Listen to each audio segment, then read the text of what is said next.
My guest today on Subject to Change is Philip Matyszak. Philip is a hugely prolific author of books of ancient history, mainly, though not exclusively, about Greece and Rome. And most of the books are non-fiction, but lately Philip's added some novels into the mix. Not only is Philip a truly prolific writer, I think 17 books at the last count, though I think there might be one or two added to that, but the quality of the writing and the depth of the learning is exceptional for these kind of books. They really are terrific. They're extremely accessible. They're not dry and academic at all, but without compromising the rigor, and I really can't recommend the books enough. Philip, I'd like to just ask you a bit about your surname, which it's slightly unusual, so I thought as a good host I'd research it beforehand, and I found a website called Namepedia, which I think is probably one of the most useless websites out there, but I thought I'd share some of what it had to tell me. So the first thing I learned is that the meaning of your name is unknown. Next, it told me that the name spells Kazakhstan in reverse, and also that it has 37.5% vowels and 62.5% consonants. And then maybe slightly more usefully, but probably wrong, it told me your name is most common in the UK, and I think you are British, followed by the US, then France, and with Poland a distant fourth, which I thought, well, with 62.5% consonants and a Z in there, I sort of thought Eastern Europe. So can you maybe say a bit about your background, where the name comes from, how you became an author of the ancient world, and so on? Okay, well, first of all, the name is Polish. If you recall all those Polish soldiers who came over during the Second World War and married English girls, and many decades later, you see the results sitting before you. I see. And the name I normally go by is Matty, because that's normally as far as people can get into my name before they come to a grinding halt. So as in, when people say, hello, Matty, I say, fine, stop there. Perfect. And so how did you become a historian then?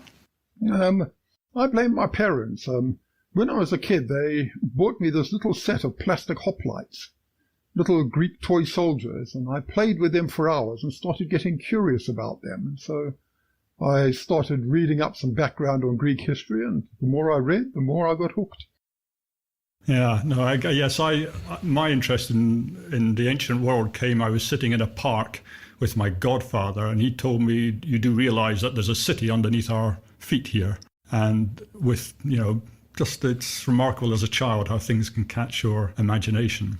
So why did you, as I understand it, you were brought up in Britain, you studied and got a doctorate in history in Britain, so why move? Britain, as we know, is sunny and nice all the time, so why move to Canada where it's cold and wet and the animals trying to kill you? Okay, well, first of all, I wasn't actually brought up in Britain. I was born here, but I was brought up in what was then Rhodesia. Right. So I'm quite used to sort of the colonial lifestyle and animals trying to kill me. So Canada just felt like a natural extension. And as well as that, there's a lake not far from here, which is 20 kilometers long. And I was kayaking there last Thursday and had the place pretty much to myself. In the winter, I have a mountain range that I can walk all over in snowshoes and not see another person all day. And I've just found that a little bit harder to do in Oxford, either of those activities. I guess. Do you find I guess now we're online all the time, does that make researching your books easier? Much easier, yes. An awful lot of the material is online, and as well as that, it helps me keep in touch with a network of academics around the world who I periodically send off to obscure libraries and ask them to dig out things that are unavailable in the Monashi Mountains. So Without the internet, I really couldn't research all right. Right. No, that makes perfect sense. So you're quite prolific. And as I said, the quality and the depth of the research is pretty bloody rigorous. So what's your work routine? What does a normal day look like for you? It depends on the day, and it depends on what projects I've got going. I normally like to have 2 books going at a time. So I tend to work on one in the morning and one in the afternoon. And generally, on the TV, I tend to have a book on my stomach and read up stuff in the commercial breaks, and more or less any other time. I'm fortunate in that my job is also my hobby, so I tend to do a lot of it in my spare time. I was once writing a book about the Athenian siege of Syracuse and got an idea how the siege would have worked. So after pushing bread rolls around the table at a dinner party, I said, okay, I've got to write this down. And leapt up and... and off goes the book. So how many hours a day do you write normally? It depends.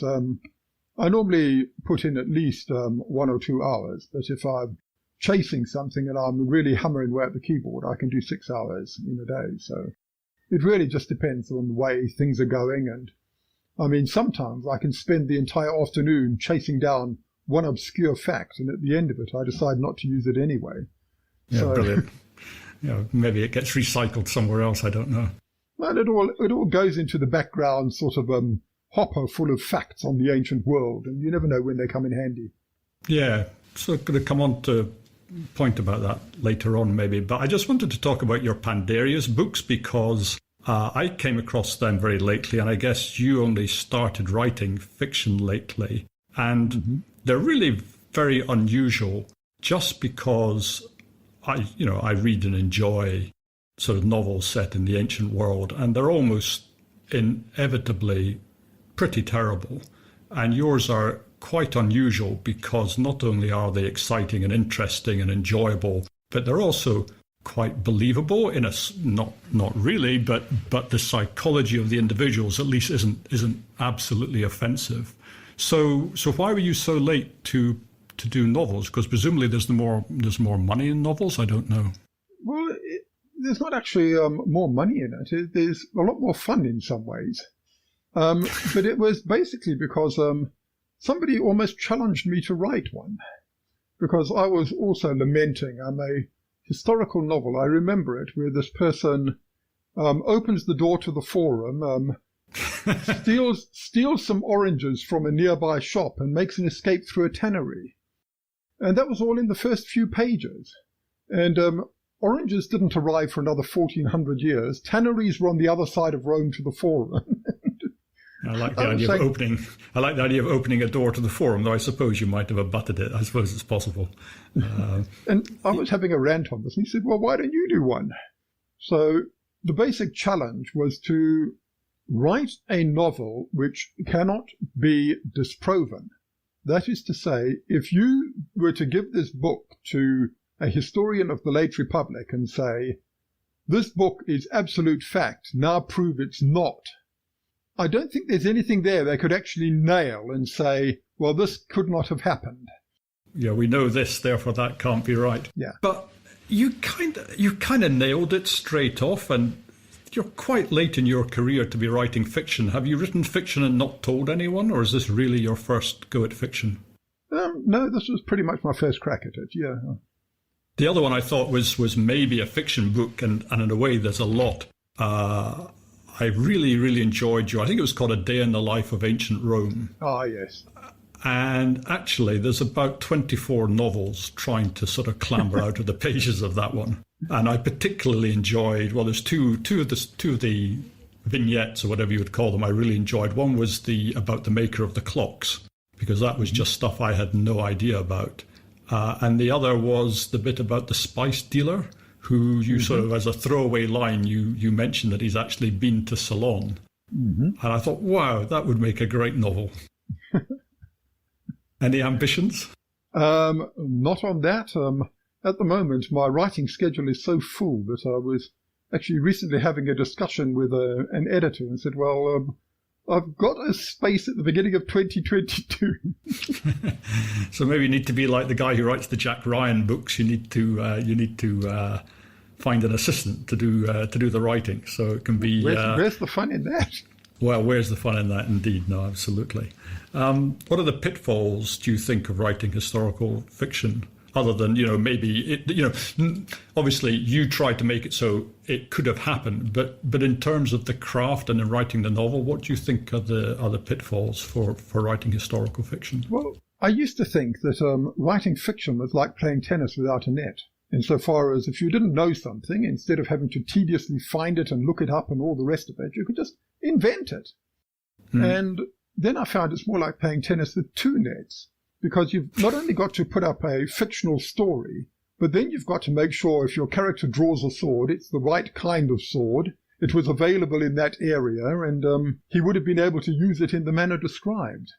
So when you set yourself the job of being completely accurate, it then becomes awfully complicated.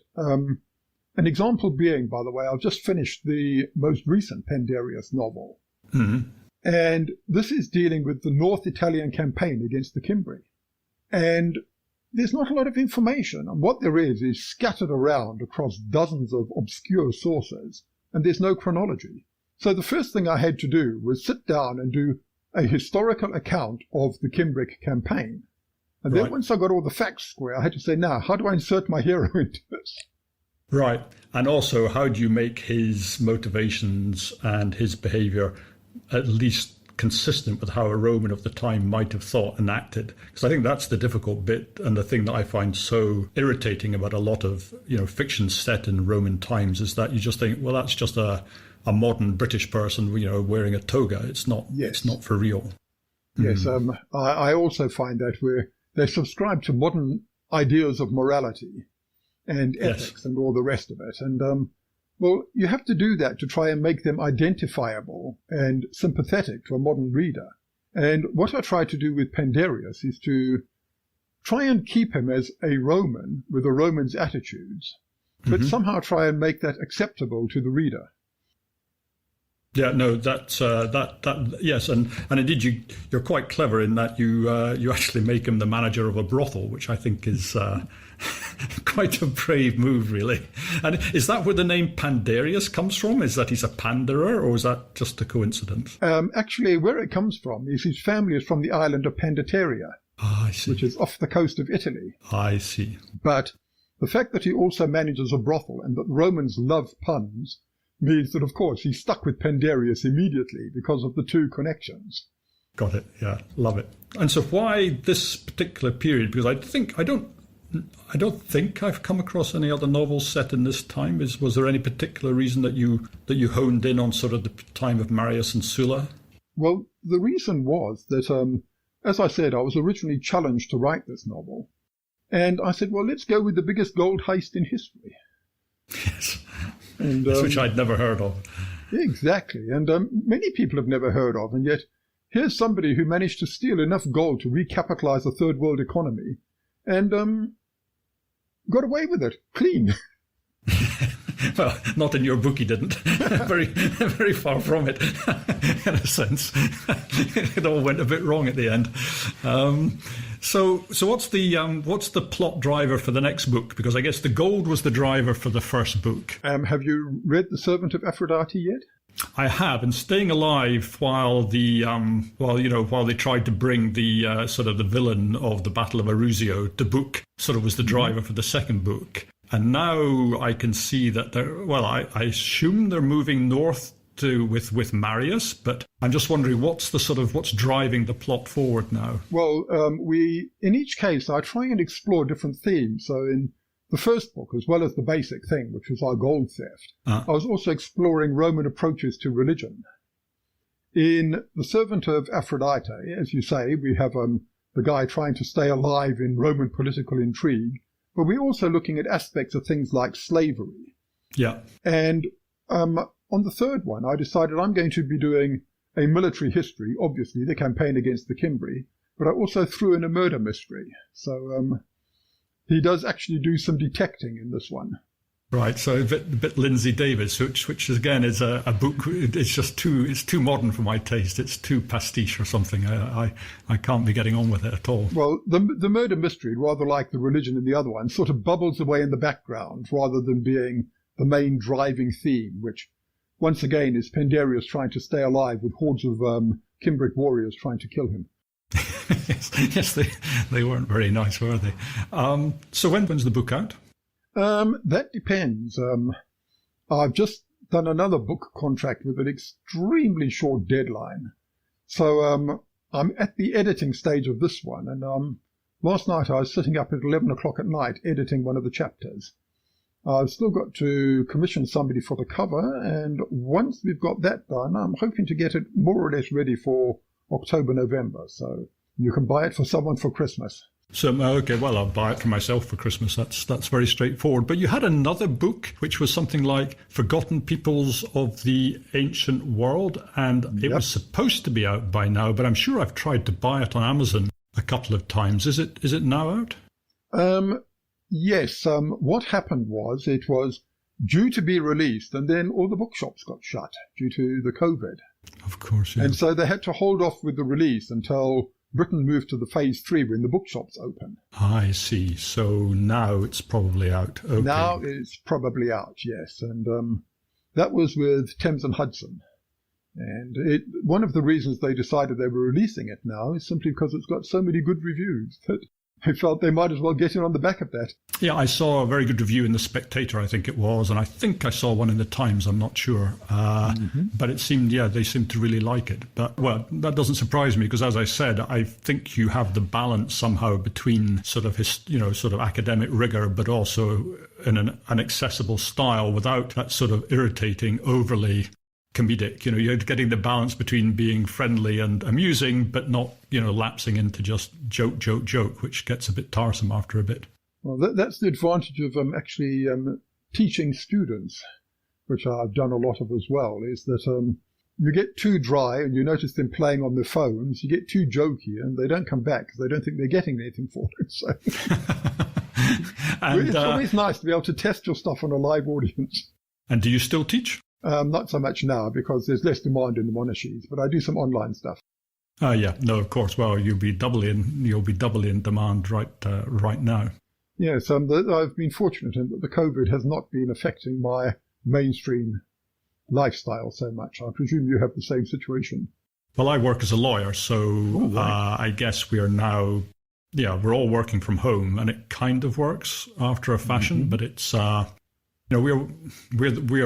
one of the lucky half where, we've still got jobs, we're still being paid, and actually it's quite nice not to have to commute into London for an hour and a half, 2 hours every day. But there's plenty of others who may be seeing it very differently, I guess. So what branch are you in, just to digress slightly? Yeah, no, sure. I work for the British government, who has an organisation which invests in the poorer countries of the world, usually former Commonwealth countries, so places like Pakistan, Bangladesh, Sub-Saharan Africa, and places like that. And we do commercial investing in these places, but in businesses which we think have a positive social and economic impact. Oh, I think it's got its own fascination, that's all.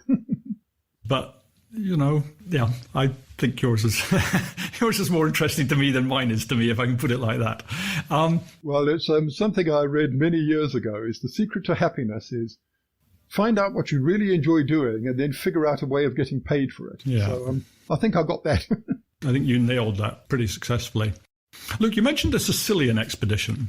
Yeah. Which I finished reading, and it actually took me a little longer than I thought it would. Not that it isn't a very good read, and not that it doesn't gallop along, but it's just such a miserably sad story at the end of the day, at least if you identify with the Athenians, which I think you make the point quite strongly at the end that really they were pretty brutal in their way, and they were there to do absolutely no good whatsoever to the inhabitants of Sicily. But nonetheless, it's just such a tragic story.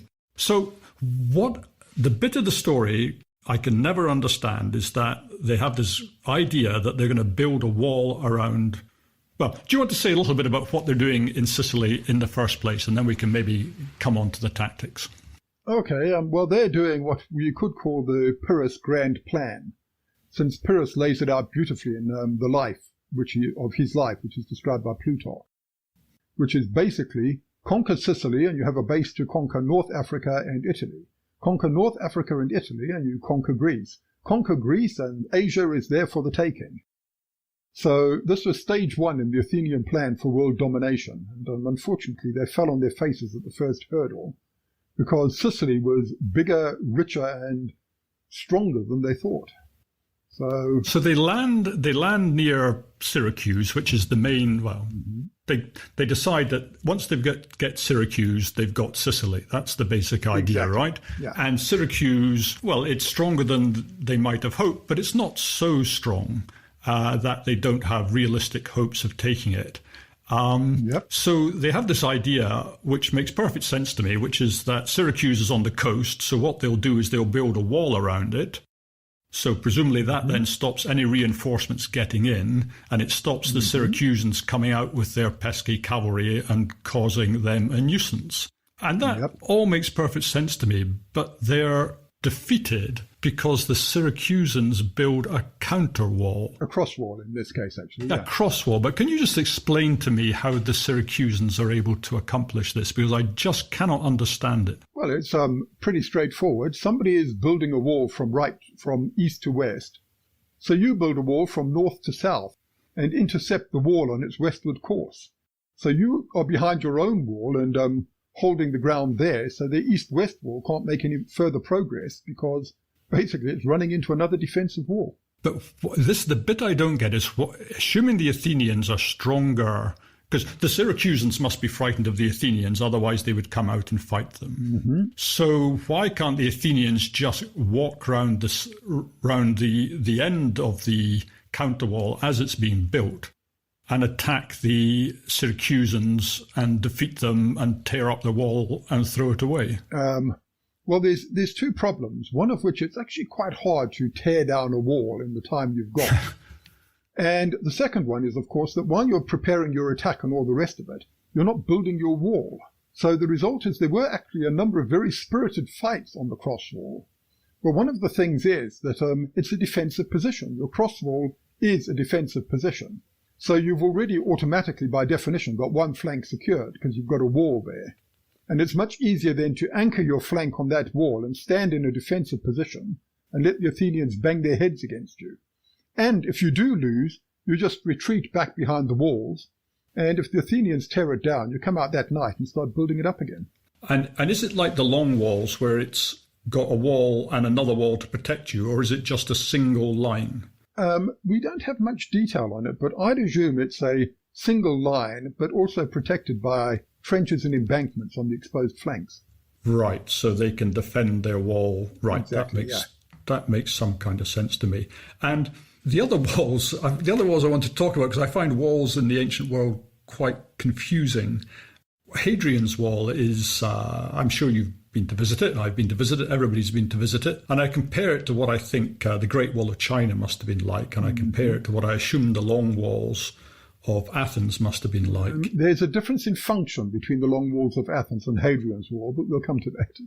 Yeah. And I just think Hadrian's Wall, it's a bit rubbish, to be polite, because there it is. It's about what, 4 feet thick, 5 feet thick, something like that.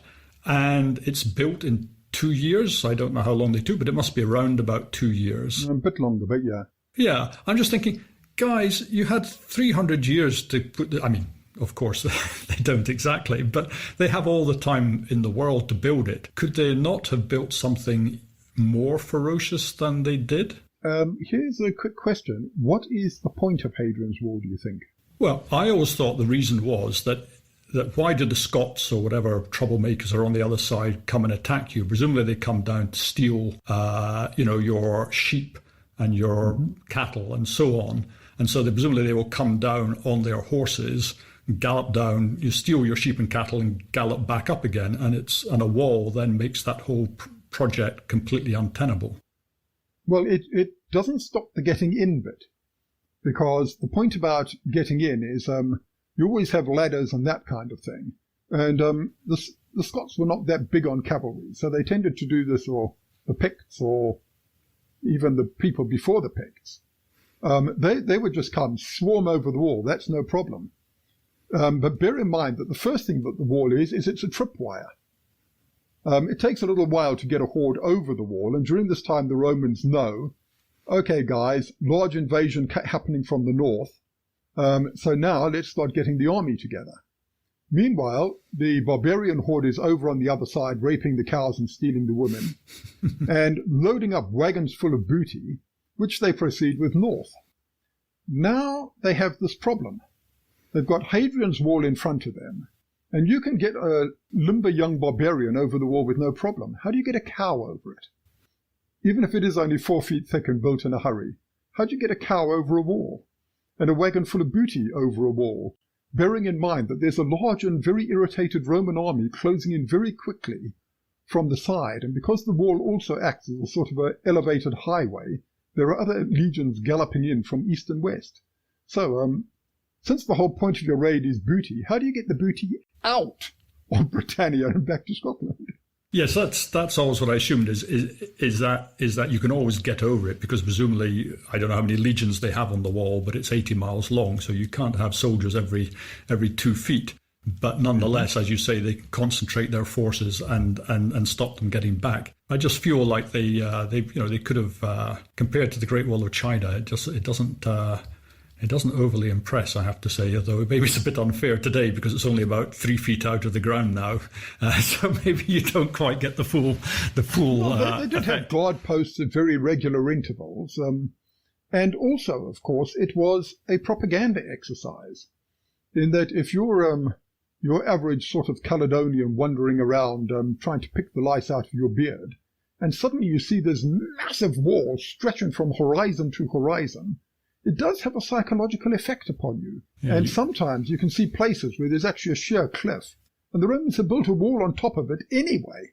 There's absolutely no point of that except to be impressive.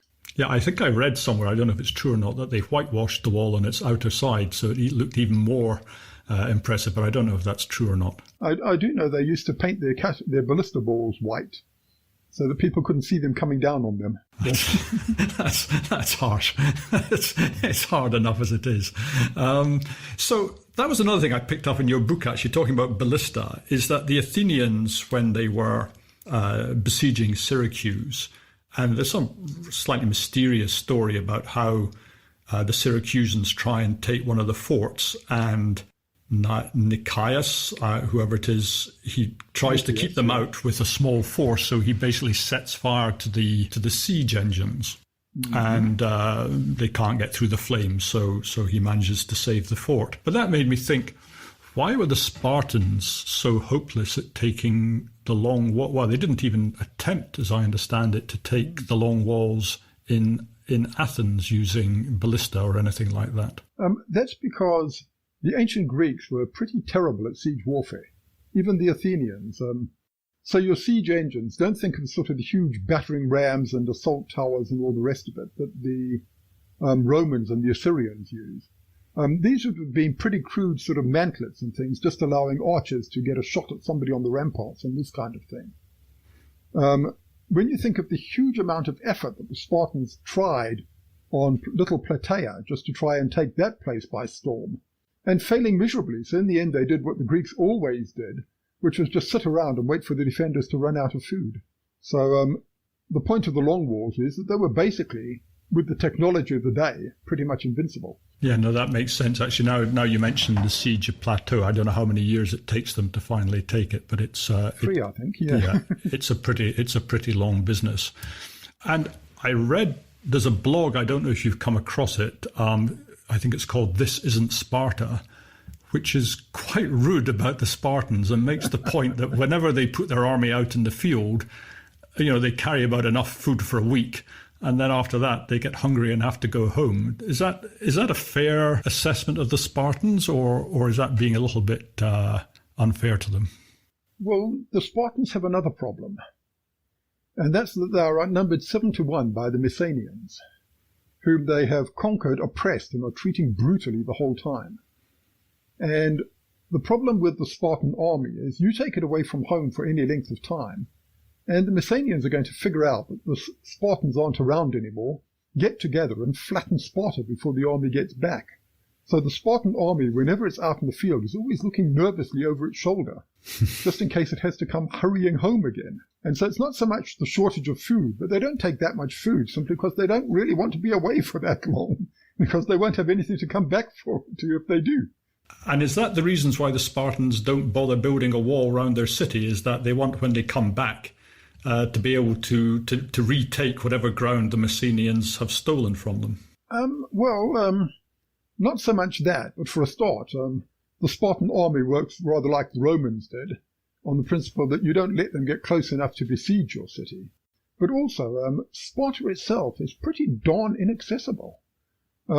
you can only actually get to the place through a couple of fairly narrow mountainous passes over Mount Tagete. And the only other way up is by sea, where you have to sail down through Cape Malaya, which is one of the most treacherous bits of water in the entire Aegean. So Sparta itself basically sits in a large natural fortification. And for instance, for most of the winter, nobody can get in or out of the place.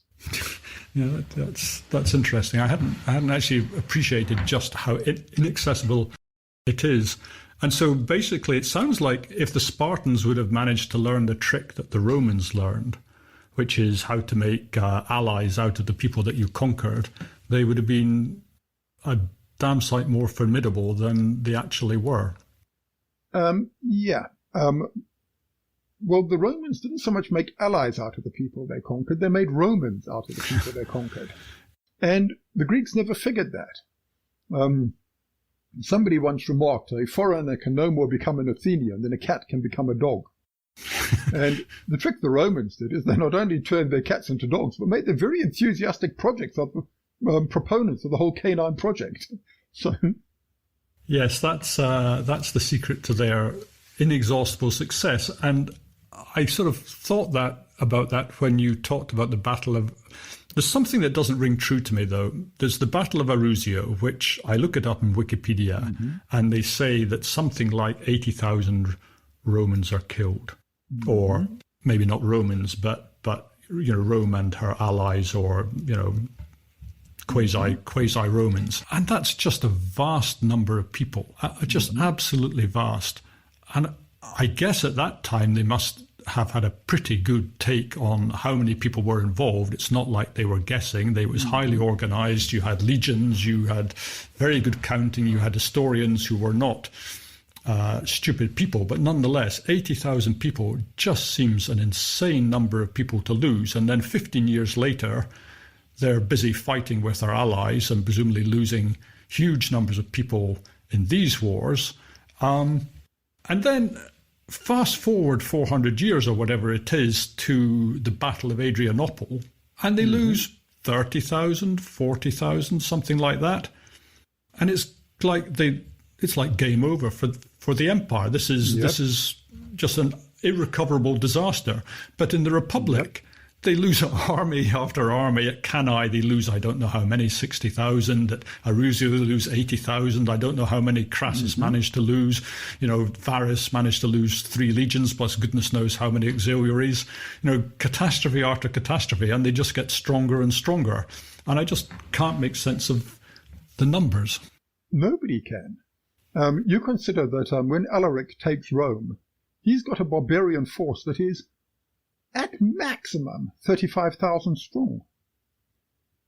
Yet you go back to the late Republic, and Julius Caesar is batting away the Helvetian army of 100,000 without calling for reinforcements and doing it all with the resources he has in Gaul. So something major happens to Rome's armies between the late Republic and the late Empire. And if you can tell me what that is, please do, and I'll get myself a tenured professorship at any university of my choice. But you consider that at that time Honorius doesn't come out to fight Alaric because he's waiting for reinforcements of 6,000 men from the east. And 6,000 in terms of the early Republic is trivial. Yes, exactly. It's absolutely nothing. Caesar can raise an army of that size, out of his own pocket, it seems. I mean, at Actium there are 30 legions. They would have steamrolled over Alaric without even noticing him as a speed bump. Does seem quite extraordinary. And we do get a glimpse of that a little bit, because it's something I've often wondered about. People say that, in the wars of Julius Caesar, he killed maybe 1 million Gauls is sort of the figure, because they tot up the numbers in the commentaries. And I always think, well, I wonder if that's true. Do the Gauls really stand around and wait to be stabbed, or do they just run away at the first? Once it becomes apparent that they're going to lose, are you really going to hang around to be stabbed? It seems most unlikely to me. Well, one of the problems is that once the Romans have conquered, they then spread out and pillage the countryside as well and round up everyone they find there. And of course, Julius Caesar, when he conquered a particularly stubborn town, he would just massacre every man, woman, and child within it. So yes, their willingness to commit atrocities on that scale is certainly true. But I also saw that there was a reference somewhere. I just picked it up that one of the towns, I think it was during the so-called revolt of Vercingetorix, where actually it's not there. There's another occasion where he captures a town and he sells the entire population into slavery, and they say that's 47,000 slaves. I'm thinking, that makes no sense to me. This is ancient Gaul, and the city of London in the year 1500 is not much bigger than that. So how can a town, presumably a medium-sized town in Gaul, in ancient times, be of a comparable size? I just can't work it out. This is because, by any scale, the population goes into a real nosedive in the early medieval period, during what we, I think, mistakenly call the Dark Age. At that point, humans actually become quite rare in Europe. But the population was bigger by multiples during the 200s, for example, 200 AD. Where we actually have levels of commerce, for example, happening in the Mediterranean, you don't see again until the late Renaissance. And a lot of that, we think, is due to the fact that the climate was just very favorable from the period of about 600 BC to about 200 AD. It was just a time when you could basically split a seed corn in the ground and the grain would come shooting up. So populations were a lot larger. And Europe is getting bigger and more civilized during the classical period. And yes, it took pretty much until the Renaissance before Europe got back to the same level of both population and sophistication. I sort of assumed that was true for Italy, but your suggestion is that it was also true for places like Gaul or for Germany or for Spain. They were also had much larger populations than maybe we might imagine. Well, one of the signs we can see on that is that there's this common belief that the Romans brought civilization to Gaul. And that's just not true. Gaul was already civilizing. Gaul was urbanizing, developing trade, developing coinage, developing basically all the signs of an emerging culture. And what the Romans did is squashed it flat and put their own version on top of it. But the reason that Gaul is expanding, urbanizing, developing coinage and trade, these are signs of an expanding population and an expanding economy. So whatever happens, we've got to look at Gaul until Julius Caesar set it back by half a century as a place enjoying an explosion of growth. Right. I've always felt that maybe Julius Caesar gets a slightly bad rap when it comes to Gaul, but your position would be that... Not a fan. Not a fan. Yes, I see what you're saying, that basically they were on their way to becoming something special on their own, and they're just completely flattened. Yeah. It takes Gaul about half a century to recover, just as it took Asia Minor about 100 years to recover from being conquered by Rome as well. So in your books, the Pandarius books, do you have a soft spot for Sulla, or is he... It feels like he's a relatively sympathetic character in your books, and yet, with his prescriptions and with his treatment of the cities of the East, he seems to me to be slightly questionable whether he's any more attractive as a character than Julius Caesar is. Well, bear in mind that when Pandarius meets Sulla at this point, he hasn't done any of these things yet. Yes. And the other thing about Sulla is a psychopath, and like a lot of psychopaths, he's an extremely likable character. The charming psychopath. Exactly. So, and bear in mind that Lucius himself can be a pretty cold-blooded character at times, and he does, to a certain degree, recognize a fellow, predator. Villain or predator in Sulla, yes. And the result is that the two of them do have a certain bond. But in the latest novel, after Sulla has unearthed a bit of nastiness going on in his camp, and he says to Pandarius, well, just give me the names of the people who you found out are doing this. And Pandarius won't do it because he knows darn well what's going to happen to them. And Sulla basically says, you do it or else. So Pandarius, much to his embarrassment and shame, comes up with the names. And as he's going about his business elsewhere, he says, well, Sulla's my friend, he's my patron and my benefactor, but I do sometimes wonder if he's completely sane. I did think that was another thing I really enjoyed about the book about everyday life in ancient Rome, was where you sort of explore the system of patronage and how Rome works and how you owe your patron everything and you can, refuse them nothing. Yeah, well, there's a book that was very formative in my studies by a guy called Migdal, which is called Strong Societies and Weak States. And here, the guy's a sociologist, and he explores how basically there are countries, even today, where the social connections totally override the legal system. And people tend to work not on what does the law say, but what are my social obligations. And I very much feel that Rome was one such society. And yet, sort of paradoxically, they have one of the most advanced systems of law. That's where so much of European law comes from. But I guess access to the law and your ability to enforce the law would depend on your position in society and your position in that network. Yes, as one Greek philosopher put it, the laws are like spider webs. Little weak creatures get tangled up in them. The large beast just blunder through without noticing them. Have you ever come across David Friedman, the economist book? I think it's called Legal Systems Very Different from Ours, where he talks about legal systems sort of outside, or like, for example, the Amish or gypsies, and where the laws need to be enforced inside a state that has no interest in enforcing your laws. No, I haven't read that. It sounds like it would be an interesting... Yes, it sounds like this guy's book on Roman society is not a million miles away. And there's he also talks about, in the same book, he talks about the law in Georgian England. And he says that basically in Georgian England, there were two punishments, which was either you would be executed or they would let you go. And it sounds like that's not too far away from the Roman system. Well, very much so, because you find this in most ancient societies. Imprisonment is something that you do with the bad guy until you decide what to do with him, because the state just doesn't have the resources to feed and maintain somebody in a prison for an indefinite amount of time. They don't have the resources to support a prison population. And the result is that if you are going to have prisoners, you send them off to do something productive, like work in the mines. But the idea of imprisonment as a punishment did not occur to them simply because it couldn't. They just couldn't afford to. I mean, they have enough trouble keeping their army in the field. Why do you want to keep a bunch of convicts doing nothing? I suppose the other punishment you have in the ancient world, although I don't know is it ever used as a punishment? I suppose maybe it is that you can enslave people. Oh yes.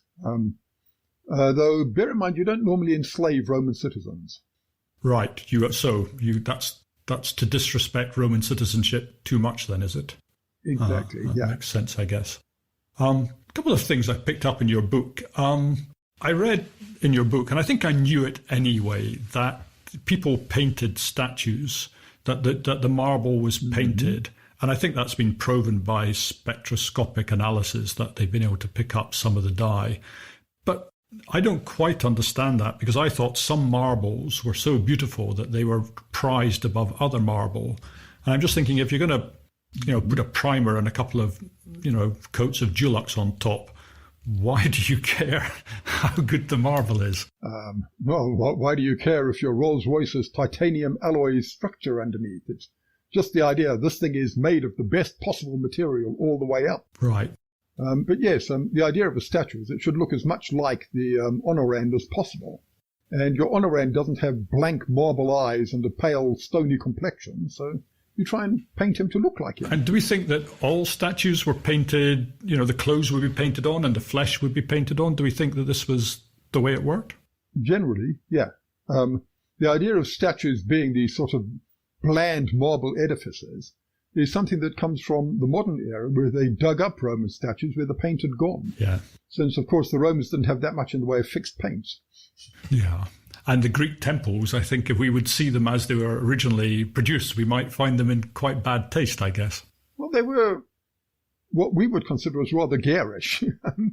There were lots of reds and similar colours, but once you get used to it, they're actually quite pleasant. They're definitely more human than these sort of white marble mausoleums that they've been turned into. Do we have any, have they had a go at reconstructing anything out there so we can actually live it and feel it and see it? Ooh, yeah, there's a couple of websites where they, for instance, tried a painted up Parthenon, for example. And you can have a look at it, and also at statues that have been repainted, so to speak, using modern art, using modern computer graphic art, I mean. And yeah, they look different, but once you get the hang of it, you think, okay, I can see how this would work. Yes, I suppose once you start seeing everything like that and the whole city's like that. But in Rome, it must have been astonishing because presumably if you want to cook your dinner or somebody wants to cook your dinner or they're sacrificing animals or whatever they're doing, the amount of smoke and soot and dirt that there must have been in the air must have been absolutely overwhelming. Oh, yes. I mean, it's one of those things people always talk about is the dirt, the stink and the smoke of the city. Although somebody, after I wrote the Roman thing, pointed out that actually Rome was a lot cleaner than you imagine. How does that work? He's an anthropologist, and he points out there's actually very little in terms of human waste that somebody else doesn't find useful. So you would have people following the ox carts because, you need that for your window boxes, right, when you're growing your vegetables and this kind of thing. And as you point out in your book, you need the urine for the fulling. You need the urine for the fullers, and you can do an awful lot with bone and scraps of cloth and all the rest of it. So basically, there's very little that a human can produce in terms of waste that another human can't recycle. I mean, think of the rag and bone man in Britain of a couple of generations by. Yes. The only thing the Romans really couldn't get rid of was pots, because ceramic is pretty much indestructible.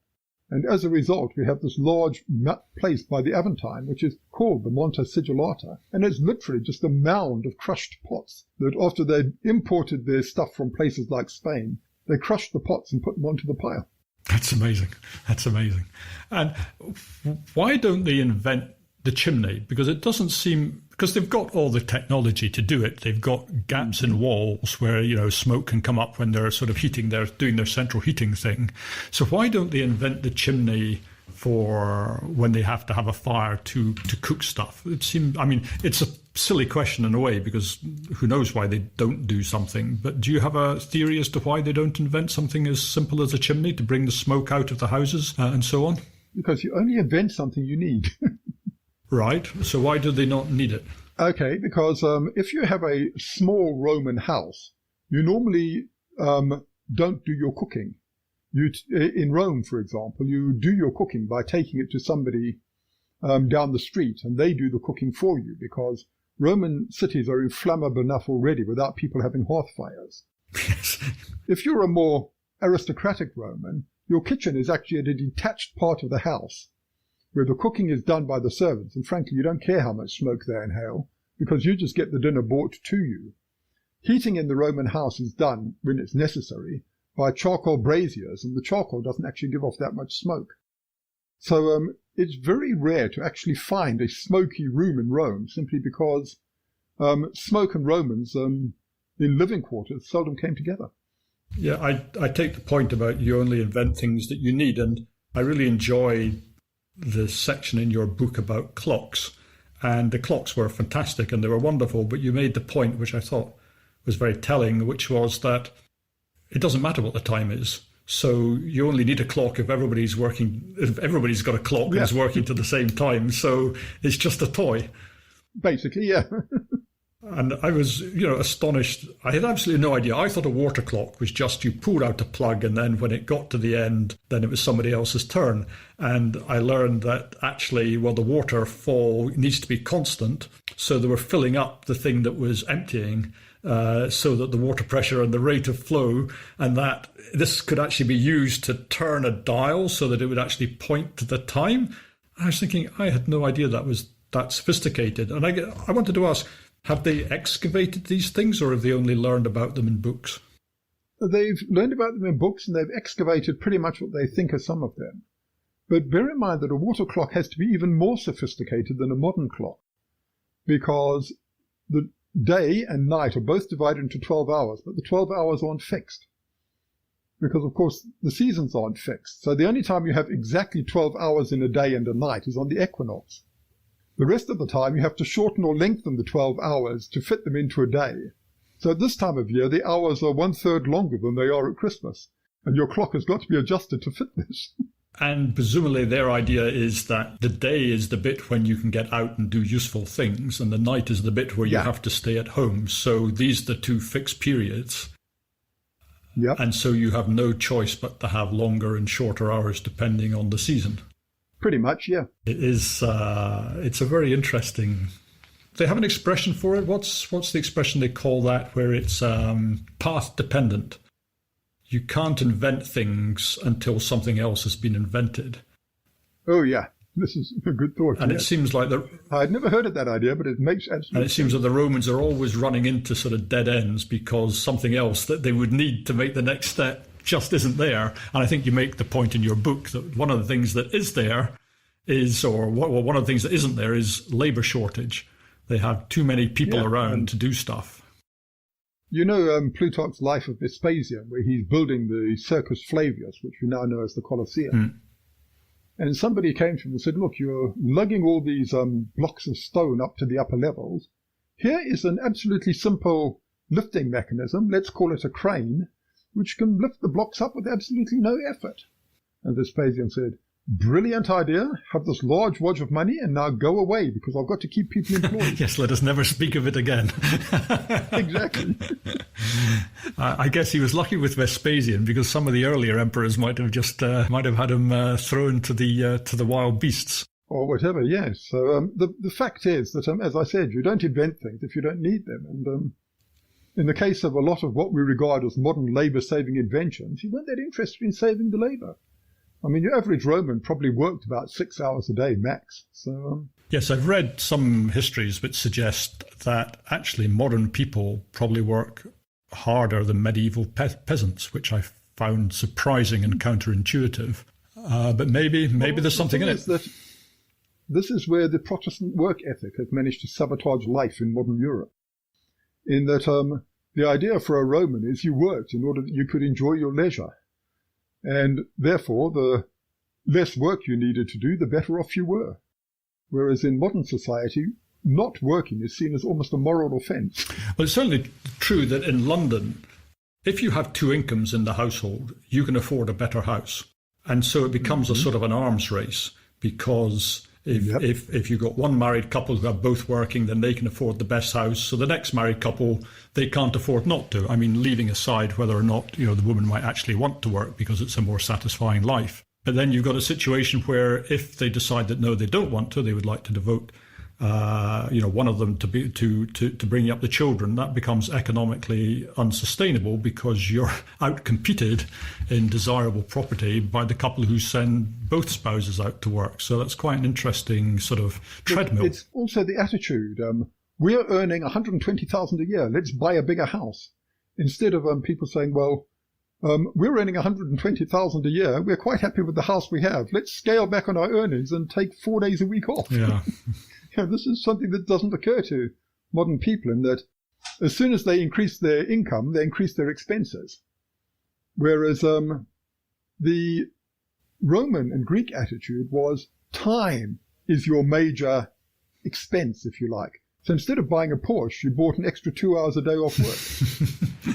Yeah, that's. I think particularly the Greeks were more interested in leisure. It seems the Romans were more busy, if I can put it like that.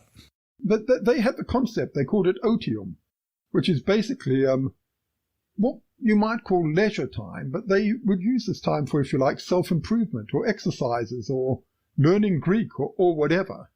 But it was basically me time rather than earning a living time. And you measured a person's wealth by how much otium they had rather than how much money they had in the bank. That's quite interesting. And I've never understood exactly how Roman banks worked in the first place. Can I just ask, another of your books was about the early Caesars. So it starts with Julius Caesar, where, fairly severe look at the man's character. And you go all the way up to the last of the Julio-Claudians, which is Nero. And I just wondered, leaving Caesar to one side because he seems to be sort of an exceptional, cold and unknowable creature, did you have a favourite and a least favourite amongst that cast of characters? Well, they're all a pretty over-the-top cast of characters, mainly because their biographers were basically looking for sensationalism. So they were the tabloid journalists of the day. Yeah, just imagine tabloid journalists unconfined by fact-checking or libel laws, and you get pretty close to the kind of stuff you get reported as absolute straight-faced fact on the Caesars. And by the way, The Sons of Caesar is the book you mentioned, and as a shameless plug, I'll mention it's coming out in paperback this year. But yeah, I think I'd go for Claudius. On the whole, he sounds like a fairly level-headed, sensible gentleman trying to cope with a world that is pretty bonkers. Yes. And he's relatively humane as these things go. He only executed, I think, about 500 people. Which he kept his impulses in check, I guess. Yeah, it's only less than one other misjudged character, and that's Caligula, who we only know of executing about 30 people. Yes, some people suggest that Caligula was not as mad as they make out. There's one or two mysteries there, though, isn't there? There's the fact that Claudius marries Messalina, who marries him presumably when he's a great match. But then you have this insane marriage where she marries, I think, is it somebody called Silanius? But they don't seem to have any plan to bring down Claudius. It would make sense if they had some conspirators in place and they would murder him, but they just do that. And I say, you're signing your own death warrants that anyone can see. What is going on? There must be a reason. People are not stupid. They don't do things for no reason. So what is going on? Can we go back there bit where you say people are not stupid, they don't do things for no reason? That's my belief. Everyone has an incentive. Whoa, good for you. But the Messalina marriage is a perfect example of where you're wrong. This was basically a drunken party that got way out of hand, and everybody basically was reinforcing everybody else's misbehavior. And nobody actually stopped in and said, guys, reality check. There's going to be a very angry Claudius coming along very shortly. So you think she's just been getting away with adulterous affairs time and time again, and she just allows it to get carried away with a sort of fake or real wedding, and then all of a sudden the music stops. Yeah, exactly. Extraordinary. It's one of the biggest mysteries of that period. Well, the thing is that Claudius was not politically in a very strong position. This is why he eventually marries his own niece, because she in some ways is politically better off than he is. And she's basically thinking that Claudius can't afford the scandal. So after the party, what's going to happen is everyone is going to try and hush it up and pretend it never happened. And she can go back to being a disobedient wife. But she basically took it too far, and Claudius decided he had to put his foot down, even though that left him even weaker and more vulnerable than he was before. Yes, I sort of always assumed it was a conspiracy, but if you put it in that light, where it's simply the fun got out of hand and when the music stopped, Claudius, brought down the sword, I guess that does make a kind of sense. Yeah.